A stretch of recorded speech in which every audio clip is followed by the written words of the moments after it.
Hi every one. இந்த வீடியோவில் நம்ம என்ன பார்க்க போகிறோம்னா டைப் ப்ரொமோஷன் அப்படிங்கிற ஒரு டாபிக் பற்றி பார்க்க போகிறோம்.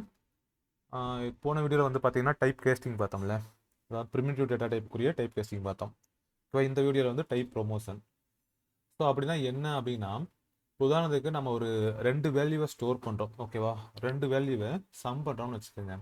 உதாரணத்துக்கு இதே வேல்யூவை கூட எடுத்துக்கலாமே, பைட் ஏ ஈக்குவல் டு 10, அதே மாதிரி பைட் பி ஈக்குவல் டு 20, ஓகேவா? அடுத்து இது ரெண்டையும் நான் சம் பண்ணுறேன்.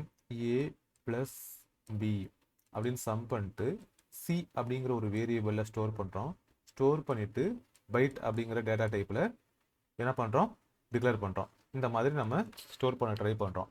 ஸோ அப்போ என்ன நடக்கும் அப்படிங்கிறது தான் கொஸ்டின், ஓகேவா? ஸோ ஒரு கோடு வழியாகவே நம்ம பார்க்கலாம்.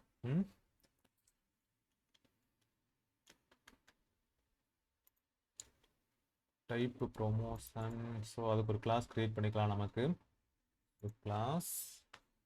கிளாஸ் நேம் வந்து டைப் ப்ரொமோஷன், ஓகேவா?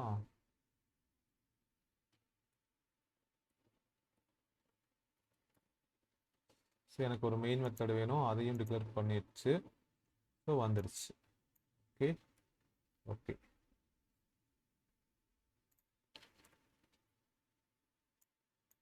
ஸோ மெயின் மெத்தடுக்குள்ள அதே இதை இப்போ நம்ம சொன்னோம்ல, அதையே வந்து டைப் பண்ணலாம். Integer A equal to 10, then integer B equal to 20. Then என்ன பண்ணுறோம் அப்படின்னு பார்த்தீங்கன்னா, இது ரெண்டையும் சம் பண்ணுறோம். அதை வந்து சரி, இன்டிஜர் அப்படின்னு சொல்கிறத விட எனக்கு வந்து பைட்டில் இருந்து ஆரம்பிப்போம். பைட்டு ஓகேவா?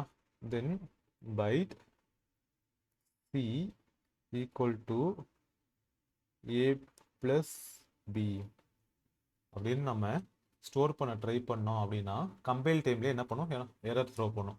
எரர் த்ரோ பண்ணுது. என்ன த்ரோ பண்ணுதுன்னா, இப்போ 2 பைட் வேல்யூ நம்ம இது பண்ணோம்னா, சம் பண்ணோம்னா என்ன ஆகும்னா, இது வந்து பைட்டாக நமக்கு ரிட்டர்ன் பண்ணாது ஜாவா. என்ன ரிட்டர்ன் பண்ணோம்னா இன்டிஜர் வேல்யூவை ரிட்டர்ன் பண்ணும். ஸோ அதை தான் வந்து என்ன சொல்லுது, type mismatch cannot convert from int to byte. அதாவது இன்ட் டேட்டா டைப்ல இருந்து பைட்டுக்கு வந்து கன்வெர்ட் பண்ண முடியாது. ஒன்று எக்ஸ்பிளிசிட்டாக இந்த மாதிரி என்ன பண்ணுங்க, இது பண்ணுங்க, அல்லது நீங்கள் இன்டிஜரில் ஸ்டோர் பண்ணுங்க அப்படின்னு சொல்லுது. ஸோ இதை தான் வந்து என்ன சொல்கிறோம், டைப் ப்ரொமோஷன் அப்படின்னு சொல்கிறோம், ஓகேவா? என்ன சொல்கிறோம், டைப் ப்ரொமோஷன். பட் 2 பைட் வேல்யூவை இன்க்ரீஸ் பண்ணும்பொழுது நமக்கு என்ன வேல்யூ கிடைக்கிறான் அப்படின்னு பார்த்தீங்கன்னா, இன்டிஜர் வேல்யூ கிடைக்கிறான். ஸோ இதை தான் கொஸ்டின் உங்களுக்கு வந்து எப்படி இருக்குன்னா, இந்த மாதிரி சம் பண்ணிட்டு உங்களுக்கு கொஸ்டின் கேட்பாங்க. இப்போ உதாரணத்துக்கு இந்த இடத்துல பைட் சி அப்படின்னு கொடுத்ததுக்கப்புறம் ஆனால் நம்ம உங்களுக்கு வந்து ஜஸ்ட் சாஃப்ட் காப்பியாவோ அல்லது ஹார்ட் அது பிரிண்ட் அவுட் காப்பியோ தானே கொடுக்க போகிறாங்க. ஸோ அதில் பார்த்தீங்கன்னா இந்த மாதிரி இருக்கும். Option A compile error, option C run time error, option B வந்து பார்த்தீங்கன்னா 30, அந்த மாதிரி கொடுத்துருக்கான்னு வைங்க. நம்ம வந்து இதை பார்த்ததும் என்ன பண்ணுவோம், ஓகே 10 + 20 30. ஏன்னா பைட்டோட சைஸும் பார்த்தீங்கன்னா உங்களுக்கு இதானே, எதான் 2 பைட்ஸ். அதுக்கு தான் உங்களால் தான் நம்மளால் எவ்வளோ வேல்யூ ஸ்டோர் பண்ண முடியும், ரேஞ்ச் -128 டு +127 வரையும் ஸ்டோர் பண்ண முடியும்.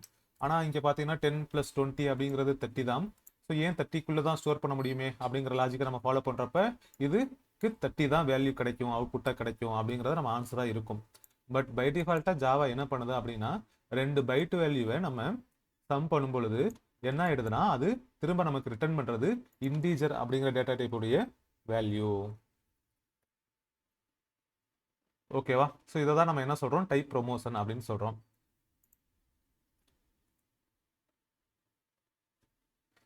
ஏன்னா ஜாவா வந்து automatically promotes byte values into before performing arithmetic operations, ஓகேவா? இந்த லைன் தான் மேட்டர்.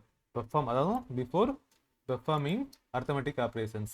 ஸோ இந்த ரூல் பார்த்தீங்கன்னா என்ன அப்படின்லாம் பார்த்தீங்கன்னா, பைட் ரெண்டையும் சம் பண்ணும்போது நமக்கு இன்டர்னலாக அது என்ன நடக்கும் அப்படின்னா, ஓகேவா, இதுதான் சிண்டெக்ஸு. ஏன்னா ஏ ப்ளஸ் பி, இது இன்டர்னலாக நமக்கு எப்படி இருக்குன்னா, இந்த ஏக்கு முன்னாடி இன்டீஜர், இந்த பிக்கு முன்னாடி இன்டீஜர் தானாகவே என்ன இருக்குது, இம்ப்ளிசிட்டாக டைப் கேசிங் நடந்திருக்கு. அதுக்கு இன்டர்னலாக இப்படி தான் நடந்தது, ஓகேவா? தென் பார்த்தீங்கன்னா அதே மாதிரி தான் ஷார்ட்டுக்கும். ஷார்ட் வந்து 100 சார்ட் வந்து 200. இதையும் சம் பண்ணும்போது ரெண்டு சார்ட் சம் பண்ணும்போது என்ன ஆகும், அதுக்கும் இன்டீஜர் தான் உனக்கு ரிட்டர்ன் டைப். அதே மாதிரி ரெண்டு கேர் வேல்யூவை நம்ம சம் பண்ணும்போது அதுக்கும் ரிட்டர்ன் டைப் பண்ணாது இன்ட் தான். ஓகேவா? Byte byte short and char இதெல்லாமே ப்ரொமோட் ஆகி என்ன ரிட்டர்ன் பண்ணும் அப்படின்னு பார்த்தீங்கன்னா இன்ட். ஓகேவா? நல்லா ஞாபகம் வச்சுக்கோங்க. ஓகேவா? பைட் பிளஸ் பைட் உங்களுக்கு ரிட்டர்ன் டைப் என்னன்னு பார்த்தீங்கன்னா இன்ட். ஒரு சார்ட் பிளஸ் சார்ட் இதுக்கு ரிட்டர்ன் டைப் பார்த்தீங்கன்னா இன்ட். தென் கேர் பிளஸ் கேர் இதுக்கு ரிட்டர்ன் டைப் என்னன்னு பார்த்தீங்கன்னா அதுவும் இன்ட் தான். ஓகேவா? ஓகே.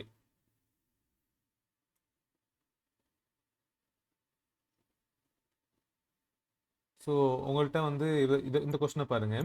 பைட் என்ன பண்ணியிருக்கோம்,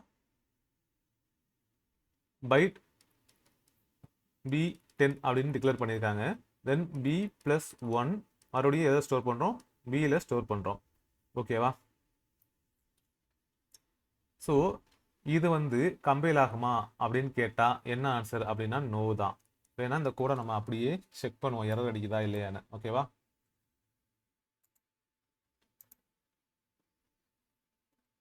எரர் த்ரோ பண்ணி வச்சு பாருங்க. இந்த இடத்துல B1 வச்சுக்கலாம்.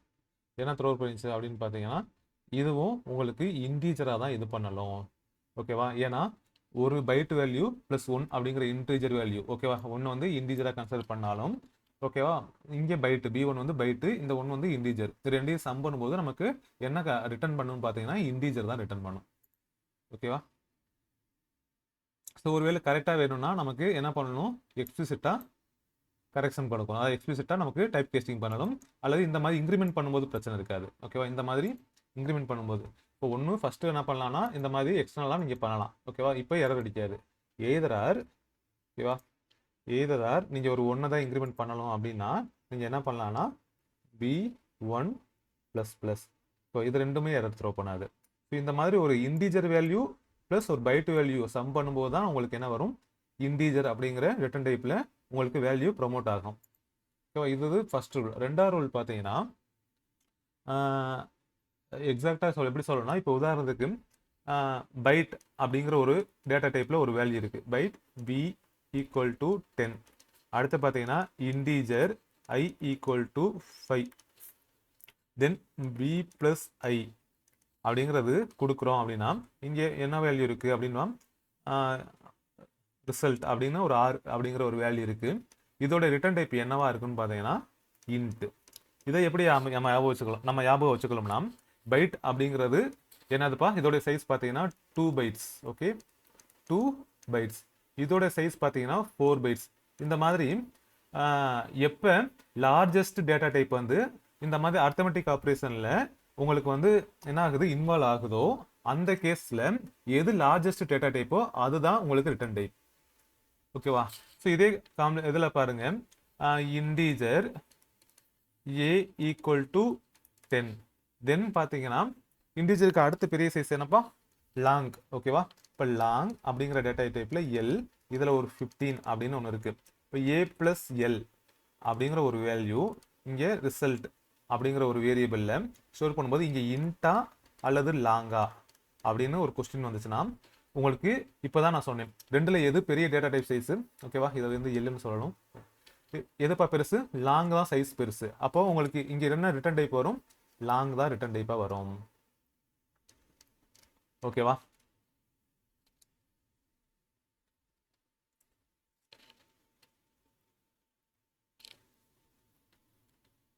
ஸோ அதோட இது பாருங்க, பைட் அப்படின்னா இன்டீஜர், சார்ட்னா இன்ட்டு, கேர்னா இன்ட்டு, பைட் ப்ளஸ் சார்ட்னாலும் இன்ட்டு, பைட் ப்ளஸ் கேரக்டர்னாலும் இன்ட்டு, சார்ட் ப்ளஸ் கேரக்டர்னாலும் இன்ட்டு. இந்த மாதிரி டிஃப்ரெண்ட் காம்பினேஷன் எல்லாமே ரிட்டர்ன் டைப்பு இன்ட்டு தான். ஓகேவா? தென் நமக்கு வேற என்ன டவுட்டு, உதாரணத்துக்கு இதே மாதிரி ஃப்ளோட்டு ப்ளஸ் டபுள் அப்படிங்கிற காம்பினேஷனில் இருக்கணும். இங்கே இப்போ ஃப்ளோட்டில் வந்து வேல்யூ பார்த்தீங்கன்னா எஃப்ங்கிற வச்சுக்கலாம். 1.23F அப்படின்னு சொல்லிட்டேன்.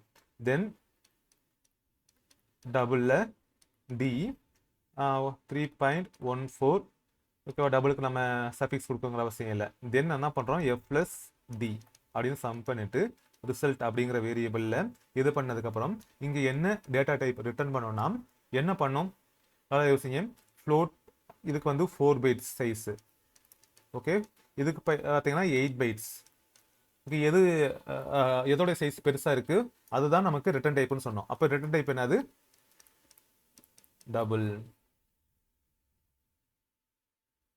வேணா ட்ரை பண்ணி பார்ப்போம் இதையும். ஃப்ளோட் 1.23 வேரியபிள் நேம் டிக்ளேர் பண்ண மாட்டோமா, எஃப். ஏன் எரர் த்ரோ பண்ணுது யோசிங்க, கம்பைல் டைம்ல எரர் த்ரோ பண்ணுச்சு. ஏன் பண்ணுச்சுன்னா சஃபிக்ஸ் போடலை, ஓகேவா. தென் டபுள் டி, அதில் வந்து 3.14 அப்படிங்கிற ஒரு வேல்யூ. இந்த இடத்துல நம்ம டி சஃபிக்ஸ் போட்டாலும் போடலனாலும் ஒன்றும் பிரச்சனை இல்லை. பை டிஃபால்ட்டாக ஜாவா என்ன பண்ணும், இந்த மாதிரி டெசிமல் வேல்யூ எல்லாத்தையும் டபுளாக தான் கன்சிடர் பண்ணும், ஓகேவா. தென் இதை ரெண்டையும் சம் பண்ணுறோம். சம் பண்ணுறதுக்கு எஃப் ப்ளஸ் டி சம் பண்ணாதான் ஒரு வேல்யூவில் ஸ்டோர் பண்ணணும், ஒரு வேரியபிளில் ஸ்டோர் பண்ணணும். அந்த வேரியபிளுக்கு பேர் வந்து நான் ரிசல்ட் அப்படி ஆர்னு வச்சாச்சு. இதுக்கு என்ன ரிட்டர்ன் டைப் அப்படின்னு பார்த்தீங்கன்னா ஃபஸ்ட்டு ஃப்ளோட் கொடுத்து பார்க்கலாம். ஃப்ளோட் கொடுத்தா எரர் த்ரோ பண்ணும். எரர் த்ரோ பண்ணிடுச்சா. ஸோ அப்போ நான் என்ன லாஜிக்கு, எது பெரிய டேட்டா டைப்போ அதை தான் நீங்கள் இங்கே ரிட்டர்ன் டைப்பாக சொல்லலாம், டபுள்,